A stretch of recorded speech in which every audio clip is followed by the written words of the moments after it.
আসিয়া। ঢাকা সম্মিলিত সামরিক হাসপাতাল সিএমএইচে চিকিৎসাধীন মাগুরায় ধর্ষণের শিকার শিশু আসিয়া মারা গেছে। আজ ১৩ মার্চ বৃহস্পতিবার দুপুরে বাংলাদেশ সেনাবাহিনীর ভেরিফাইড ফেসবুক পেজ থেকে বিষয়টি জানানো হয়েছে।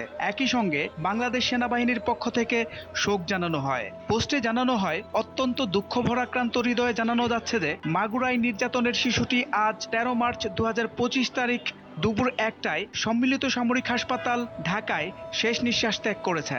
ইন্না লিল্লাহি ওয়া ইন্না ইলাইহি রাজিউন। সম্মিলিত সামরিক হাসপাতাল সিএমএইচ এর সর্বাধুনিক চিকিৎসা ব্যবস্থা প্রয়োগ এবং বিশেষজ্ঞ চিকিৎসকদের সর্বোচ্চ প্রচেষ্টা সত্ত্বেও তাকে বাঁচানো সম্ভব হয়নি। শিশুটি আজ সকালে ৩বার কার্ডিয়াক অ্যারেস্ট হয়েছে। ২বার স্থিতিশীল করা গেলেও তৃতীয়বার আর হৃদস্পন্দন ফিরে আসেনি। বাংলাদেশ সেনাবাহিনী শিশুটির শোক সন্তপ্ত পরিবারের প্রতি গভীর সমবেদনা জানাচ্ছে এবং যে কোনো প্রয়োজনে তাদের পাশে থাকার অঙ্গীকার ব্যক্ত করছে।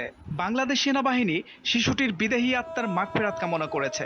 এ ঘটনায় গভীর শোক প্রকাশ করেছেন প্রধান উপদেষ্টা প্রফেসর মোহাম্মদ ইউনূস। আসামিদের দ্রুত বিচারের আওতায় নিয়ে আসার নির্দেশ দিয়েছেন।